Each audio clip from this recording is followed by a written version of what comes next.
In this last part shown, small, humble room. Sehho and Yoonhyun stand together. The air is quiet, but full of tension and emotion. Sehho said to Yoonhyun, "If you ever pass by that corner, that's where I live for almost 2 years, taking care of 2 newborns." He glances at Yoonhyun, hesitant.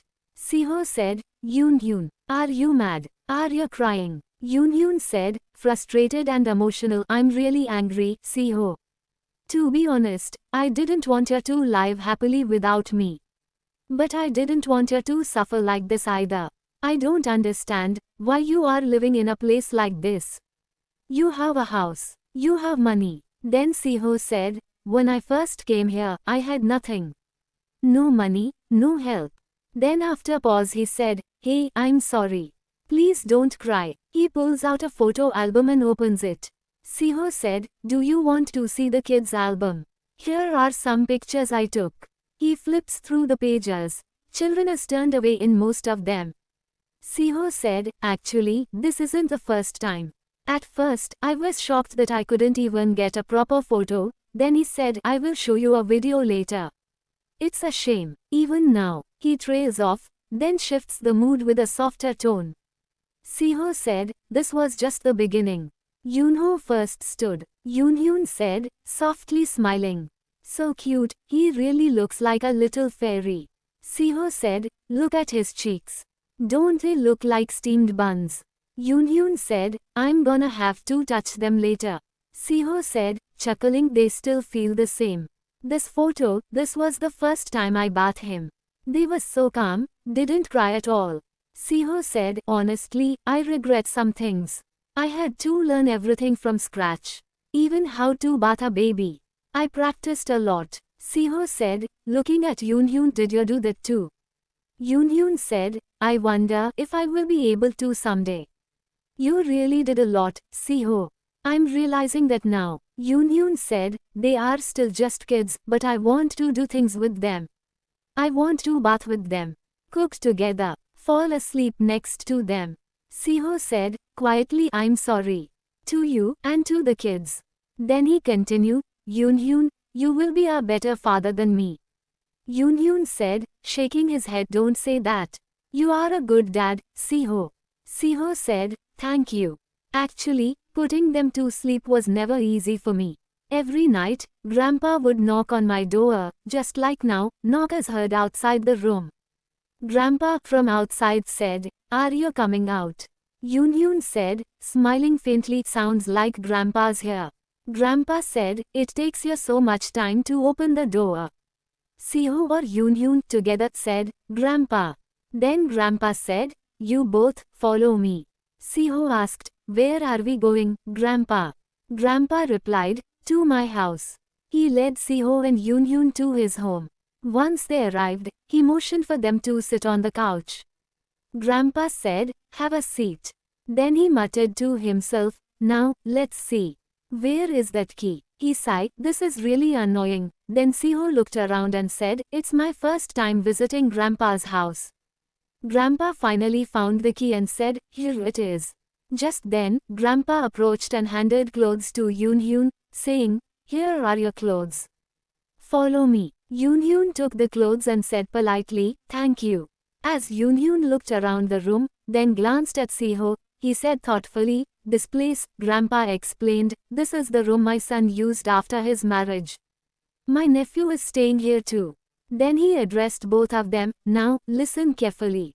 Your grandmother only told you this much: eat all the food that has been prepared on the table and leave the rest as it is. The blanket has been washed, so use it comfortably." Then he continued, "I'm going to your grandmother's house tonight. I plan to sleep well for once." He smiled, "All right then, have a good time. And make sure to soundproof the room well." As he left, he said one last thing, "Your grandma talks a lot." After he left, Sehho turned to Yoonhyun and said, "For now, can we eat first?" Yoonhyun nodded, "Yes." Then both of them called out, "Thanks for thinking of us, Grandpa." Moment later, Sehho received a text message along with a picture. Sehho opened it and read aloud, "Sehho, the kids are asleep. We completed our walk safely, and nothing unusual happened. I will report again tomorrow. Sehul looked at the picture and said, looks like the kids are completely asleep. Then Yoonhyun, smiling at the image and said, they are so cute. Then Yoonhyun said, okay. I will take a bath first. Sehul teased, has it been a long time since we bathed together? Yoonhyun replied, no. Sehul asked, are you uncomfortable with the two of us? Yoonhyun said, don't follow me. Then both of them ended up taking a bath. Sehul said, this feels really comfortable. Yoonhyun asked, are you done bathing? Later, Sehul sat beside Yoonhyun and asked, are you looking at the album? Yoonhyun answered, yes, it's kind of miraculous. These two beautiful babies, they are like angels. Yoonhyun looked at Sehul and continued, are you worried? I can see it written all over your face. Sehul chuckled, you caught me. Then Sehul said gently, I have noticed you haven't been in good health lately. I have been worried. Things are changing, and I just want to make sure you are okay. Yoonhyun responded, I'm still fine, as you can see. Sehul said, just stay with me. If you are with me, all the pain will go away. Yoonhyun smiled, there you go again, lovesick dear. Then he continued, but I'm telling the truth. I feel miraculously better, so don't worry. Then Yoonhyun said seriously, no matter what happens tomorrow, nothing between us will change. You know that, right? Sehul replied, I know. I'm really not worried. He paused and then admitted, okay, maybe just a little. But as long as you are with me, I can let go of all that. He looked at Yoonhyun and said, can we just get through this already? I'm suffering so much. Yoonhyun whispered, me too. Then Yoonhyun leaned in and kissed Sehul. Sehul, touched, said softly, I feel strangely relieved. Sehul asks softly, what did you do, while I wasn't with you? Yoonhyun replies, nothing. Then he asks, and you? What did you do? Sehul answers, I had your tie. Yoonhyun reacts, surprise, you know how precious that tie was to me. Sehul apologizes, I'm sorry. I will buy you another one, it's gotten old anyway. Then he explains gently, I just wanted to take something with me, something that meant a tie. Because that was yours. Yoonhyun, clearly hurt, says, how can a tie ever replace me? Then he continues with emotion, they took everything without asking. It's too much. From now on, you will need my permission to leave. Sehul looks down, regretful. Can't you say anything else? Yoonhyun asks. Sehul answers quietly, I was wrong. From now on, I won't do anything on my own. Then their intimate scene begins again. Then the next morning, Sehul wakes up and stretches, groaning, my back. Last night was a bit too much. He glances at Yoonhyun, who is still asleep. He is sleeping so soundly. Looks completely at peace. Suddenly, Yoonhyun wraps his arms around Sehul and murmurs, I'm awake. He kisses Sehul's neck. Did you sleep well? Sehul smiles, yes, I did. Yoonhyun said, what time is it? Sehul turns to him, I'm not sure. But Yoonhyun, should we maybe go for another round? He begins teasing him playfully. Just then, the phone rings. Yoonhyun says, it's the phone. Sehul replies, I know. Yoonhyun frowns, what if it's something important? You should answer. Sehul checks the screen. It's Jinwoo. He's up pretty late. He answers the call, Jinwoo. Jinwoo sounds urgent. Sehul, why haven't you been answering? Do you know what time it is?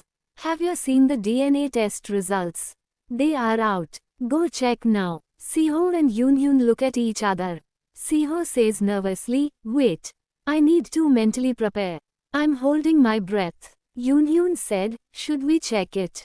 Sehul nods, yes, go ahead. They look at the screen. Sehul said, did you see it? Yoonhyun said, yes, I saw it. Sehul, stunned. This has to be a dream, right? Yoonhyun shakes his head, no.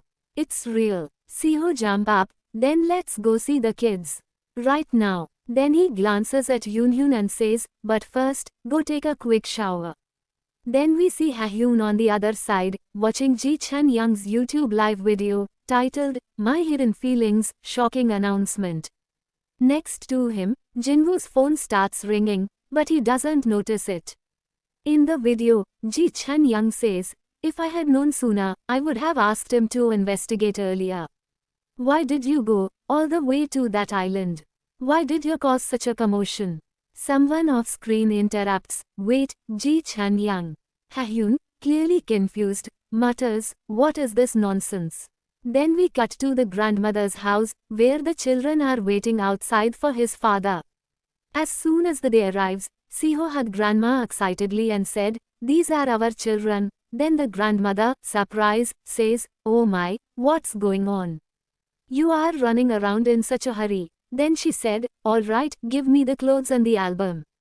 But come in first and eat." Siho replies, "Yes, grandma." Then Seo-hyun turns to Siho and asks, "Wouldn't it be better if we stayed at our grandparents' house for one more day?" Then Siho murmurs, "We are all lucky to be together." The kids cheer, "One more day." Siho responds warmly, "Come here, my sweet baby. Let me give you a hug." Meanwhile, Grandpa heads to a room inside. Siho and Yoon-hyun comment, "It's really nice to be here." Suddenly, Grandpa calls out, "Siho! Yoon-hyun, you two, come here quickly." They rush over, replying, "Yes, Grandpa." Inside, Grandpa is watching TV. He points to the screen and says, "Look at this. Isn't that you?" On the screen, Siho's face and the child's are blurred out. The caption reads, "Siho, 32 years old. Child, 4 years old. DNA test confirms biological relationship." Ji Chun Young appears on the broadcast and says with deep emotion, "I didn't know the truth about my own children. I couldn't even meet them. My heart feels truly heavy." Fighting back tears, he continues, "Yes, I have just found out the truth. It's painful, but no matter what happens, I have made up my mind. My children, my family. I will get everything back."